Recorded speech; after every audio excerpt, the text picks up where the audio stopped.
السلام علیکم ورحمۃ اللہ وبرکاتہ۔ بسم اللہ الرحمن الرحیم۔ الحمد للہ العلی العظیم، وأصلی وأسلم علی رسولہ الکریم وعلی آلہ وصحبہ اجمعین، اما بعد۔ عزیز طلبہ، ہمارے سامنے طرفین کے اعتبار سے استعارہ کی 3 قسمیں تھیں، ان کا بیان چل رہا تھا۔ ان میں سے ایک قسم یعنی تصریحیہ کا بیان آپ کے سامنے پچھلے محاضرہ میں آ چکا تھا۔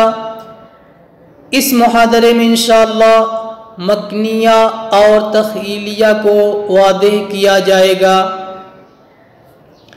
تو دیکھیے، مکنیہ وہی ما حذف فیہ المشبہ بہ ورمز الیہ بشیء من لوازمہ نحو واخفض لہما جناح الذل۔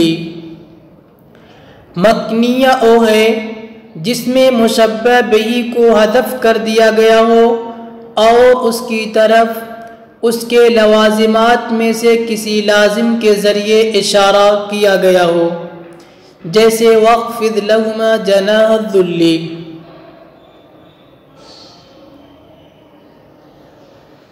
جس میں مشبہ بہ کو حذف کر دیا گیا ہو، ایک بات حذف کر کے چھوڑ نہ دیا گیا ہو، بلکہ حذف کرنے کے بعد اس کی طرف اشارہ کر دیا گیا ہو، اس کے لوازمات میں سے کسی ایک لازم کو یا کچھ چیزیں ذکر کر کے۔ مثال سے آپ سمجھیے، واخفض لہما جناح الذل، والدین کے لیے اپنی عاجزی کے بازو کو جھکا لیجئے۔ تو بازو تو انسان کو ہوتا نہیں، جناح تو چڑیوں کے پاس ہوتا ہے۔ تو معلوم ہوا کہ انسان کو یہاں پہ تشبیہ یعنی انسان کی تشبیہ بیان کی گئی چڑیوں کے ساتھ۔ چڑیاں مشبہ بہ ہیں، چڑیاں مشبہ بہ ہیں کہ جس طریقے سے چڑیاں جب نیچے اترتی ہیں، بیٹھنا چاہتی ہیں تو اپنے پروں کو سمیٹنے لگتی ہیں، جھکانے لگتی ہیں، اسی طریقے سے انسان سے کہا جا رہا ہے کہ اپنے بازو کو یعنی عاجزی کے بازو کو والدین کے لیے جھکا لیجئے۔ عاجزی کا کوئی بازو تو ہوتا نہیں، معلوم ہوا کہ جناح یہ کس کے لیے ہوتا ہے؟ چڑیوں کے لیے۔ تو انسان کی جو تشبیہ بیان کی گئی یہ چڑیوں کے ساتھ ہے۔ اس کے بعد مشبہ بہ یعنی طیر کو حذف کر دیا گیا۔ جناح چڑیوں کے لیے لازم ہے، طیر کے لیے، طیور کے لیے لازم ہے جی، اس کے لیے بہت سے لوازمات ہیں۔ اب ان لوازمات میں سے ایک لازم جناح کو ذکر کر دیا، اس جناح سے طیر کی طرف، طیور کی طرف اشارہ ہو گیا۔ تو یہ ہے مکنیہ کہ مشبہ بہ کو حذف کر کے مشبہ بہ کو حذف کر کے اس کے لازم کو ذکر کر کے اس کی طرف اشارہ کر دیا جائے۔ دوسری مثال دیکھ لیجئے، وَإِذَا الْمَنِيَّةُ أَنْشَبَتْ أَظْفَارَهَا الفیت کل تمیمۃ لا تنفع۔ کہہ رہے کہ موت نے جب اپنا پنجہ گاڑ دیا تو تمام تعویذ گنڈے بیکار ہو گئے، کوئی نفع بخش نہیں رہا۔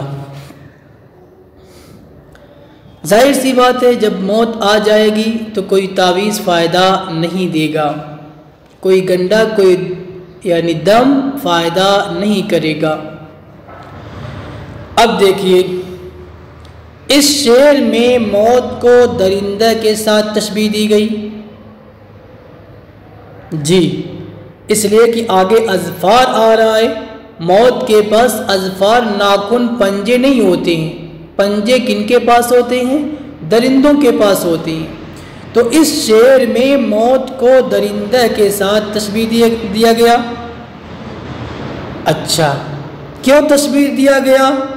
دونوں حملہ آور ہوتے ہیں اچانک، تو گویا کہ درندہ کو مستعار لیا گیا موت کے لیے، اور پھر درندہ یعنی السبع کو ہدف کر دیا اور اس کی طرف درندہ کے لوازمات میں سے ایک لازم یعنی اظفار کو ذکر کر دیا، اس سے درندے کی طرف اشارہ ہو گیا۔ تو یہ ہے مکنیہ۔ آگے دیکھیے تخیلیہ، وہی اثبات لازم المشبہ به للمشبہ۔ تخیلیہ مشبہ بہ کے لازم کو ثابت کرنا مشبہ کے لیے، جیسے الجناح، جناح الذل کے اندر جو پیچھے مثال گزری وَخْفِضْ لَهُمَا جَنَاحَ الذُّلِّ، تو جناح الذل کے اندر جو الجناح ہے اس کو ثابت کیا گیا مشبہ بہ کے لیے۔ کیا فرما رہے ہیں کہ مشبہ بہ کے لازم کو ثابت کرنا مشبہ کے لیے۔ تو پچھلی مثال میں آپ دیکھیے جناح یہ مشبہ بہ کا لازم ہے، یعنی مشبہ بہ جو طیر چڑیا ہے، طیور ہے، اس کا یہ لازم ہے، اس کو کس کے لیے؟ مشبہ کے لیے ثابت کیا گیا ہے۔ انسان کے لیے کیا ہے؟ ثابت کیا گیا ہے۔ یہ تخیلیہ ہے، چونکہ اس کے اندر مشبہ بہ کے لازم کو جو مشبہ کے لیے ثابت کیا گیا ہے یہ تصور کے طریقے پر ہے، خیال کے طریقے پر ہے، تخیل کے طریقے پر ہے، اس لیے اس کو تخیلیہ کہیں گے۔ اس کو تحقیق کے طور پہ ثابت نہیں کیا گیا ہے، حقیقت میں انسان کے لیے بازو کو ثابت نہیں کیا گیا ہے، جی خیال کے طور پہ ہے، تصور کے طور پہ ہے، اس لیے اس کو تخیلیہ کہا جائے گا۔ تو معلوم ہو کہ مکنیہ اور تخیلیہ دونوں ایک چیز ہیں، بس اعتبار کا فرق ہے۔ اس میں اس چیز کو دیکھنا ہے کہ مشبہ بہ کے لازم کو ذکر کر کے مشبہ بہ کی طرف اشارہ کیا گیا یا نہیں۔ اس میں یہ دیکھنا ہے کہ جو مشبہ بہ کے لازم کو مشبہ کے لیے ثابت کیا گیا ہے خیال کے طریقے پر یا نہیں۔ اگر خیال کے طریقے پر، تصور کے طریقے پر ثابت کیا گیا تو یہ تخیلیہ ہے۔ آگے دیکھیے وَتَنْقَسِمُ الْإِسْتِعَارَةُ بِاعْتِبَارِ اللَّفْظِ الْمُسْتَعَارِ إِلَى قِسْمَيْنِ، اور لفظ مستعار کے اعتبار سے استعارہ کی دو قسمیں ہیں۔ جس لفظ کو آپ نے مستعار لیا ہے اس لفظ کے اعتبار سے استعارہ کی دو قسمیں ہیں۔ نمبر ایک اصلیہ۔ اصلیہ کیا ہے؟ ہی ان یکون اللفظ المستعار اسما جامدا۔ اصلیہ یہ ہے کہ لفظ مستعار اسم جامد ہو۔ آپ نے جس کو مستعار لیا ہے، کس سے لیا، کس کے لیے لیا، یہ نہیں دیکھنا، بس جس کو آپ نے مستعار لیا ہے او اگر اس میں جامد ہے تو پھر او اصلیہ ہوگا، نہ کہ دوسرا کچھ ہوگا. جیسے لا تنازعوا فتفشلوا وتذهب ريحكم، کہ آپس میں جھگڑا مت کرو ورنہ ناکام ہو جاؤ گے، تمہارا روب دبدبہ ختم ہو جائے گا. یہاں پہ ریح کو مستعار لیا گیا ہے، ریح کو مستعار لیا گیا ہے. ریح سے مراد کیا ہے؟ روب، دبدبہ، شان و شوکت. اور ریح اس میں جامد ہے، ریح اس میں جامد ہے، تو معلوم ہوا کہ یہ اصلیہ ہے. یہ کیا ہے؟ اصلیہ ہے. آپ نے بدر بول کے خوبصورت مراد لیا، یعنی بدر کو مستعار لیا جمیل کے لیے. جمیل اس کا نام نہیں ہے بلکہ جمیل خوبصورت ہے، خوبصورت ہونے کے معنی میں جمیل کے لیے، تو پھر یہ اصلیہ ہو جائے گا کیونکہ بدر بھی کیا ہے؟ جامد ہے. اب آئیے اصلیہ کو اصلیہ کیوں کہتے ہیں؟ تو اصلیہ کو اصلیہ اس لیے کہتے ہیں کہ اس کی بنا ایسی تشبیہ پر نہیں ہوتی جو کسی کے تابع ہو. جی، چونکہ اس میں کیا شرط لگایا کہ اس میں جامد ہو اور کسی کے تابع نہیں ہوتا ہے، اس لیے اس کو اصلیہ کہتے ہیں. صاحب کتاب بھی وہی بات بتا رہے ہیں حاشیے میں کہ چونکہ استعارہ اس میں بغیر کسی واسطے کے جاری ہوتا ہے، اس لیے اس کو اصلیہ کہا جاتا ہے. آگے دیکھیے وَتَبْعِيَّةٌ، دوسری قسم ہے تبعیہ. هي أن يكون اللفظ المستعار حرفا أو فعلا أو اسما مشتقا، جیسے وَلَأُصَلِّبَنَّكُمْ فِي جُذُوعِ النَّخْلِ أَنبَتَهَا نَبَاتًا أَرْسَلْنَا عَلَيْهِمُ الرِّيحَ الْأَقِيمَ.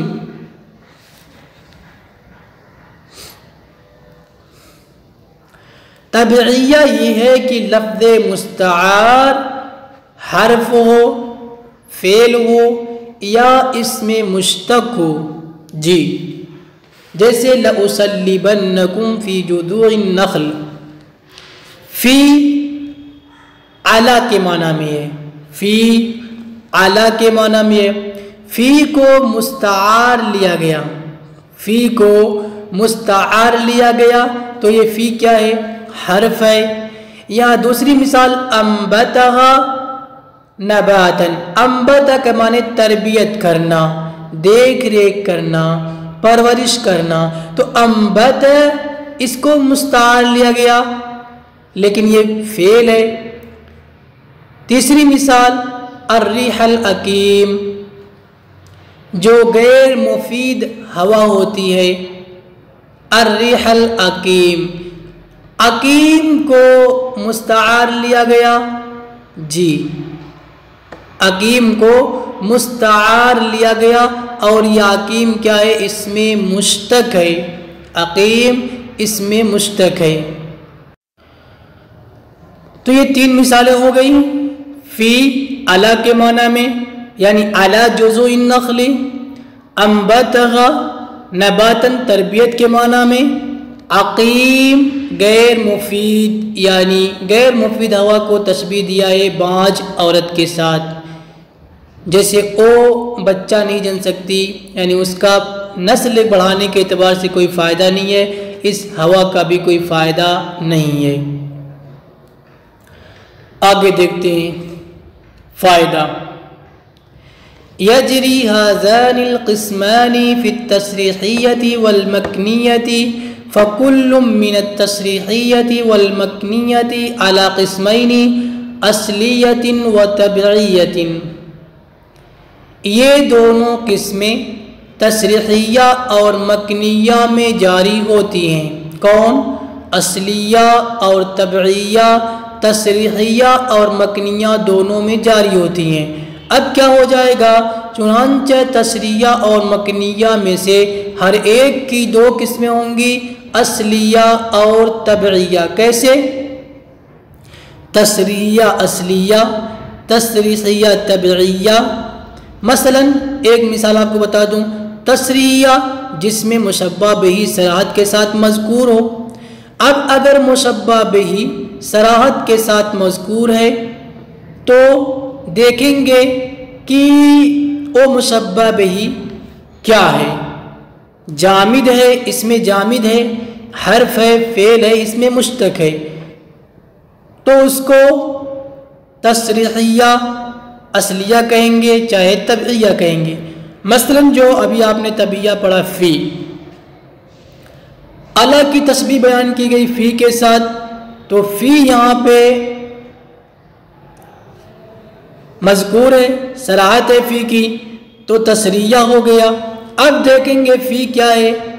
اس میں جامد ہے، حرف ہے، فعل ہے، اس میں مشتق ہے، تو یہ حرف ہے لہذا تبعیہ ہو گیا، تو اس کو کہیں گے تسریحیہ تبعیہ۔ امید ہے بات آپ کو سمجھ میں آ گئی ہوگی۔ آگے بتا رہے ہیں وَتَنْقَسِمُ الْإِسْتِعَارَةُ بِاعْتِبَارِ الْمُنَاسِبَاتِ إِلَى ثَلَاثَةِ أَقْسَامٍ۔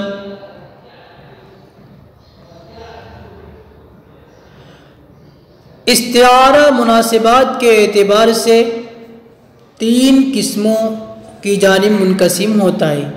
مناسبات کے اعتبار سے استعارہ کی تین قسمیں ہیں۔ مناسبات کیا ہے؟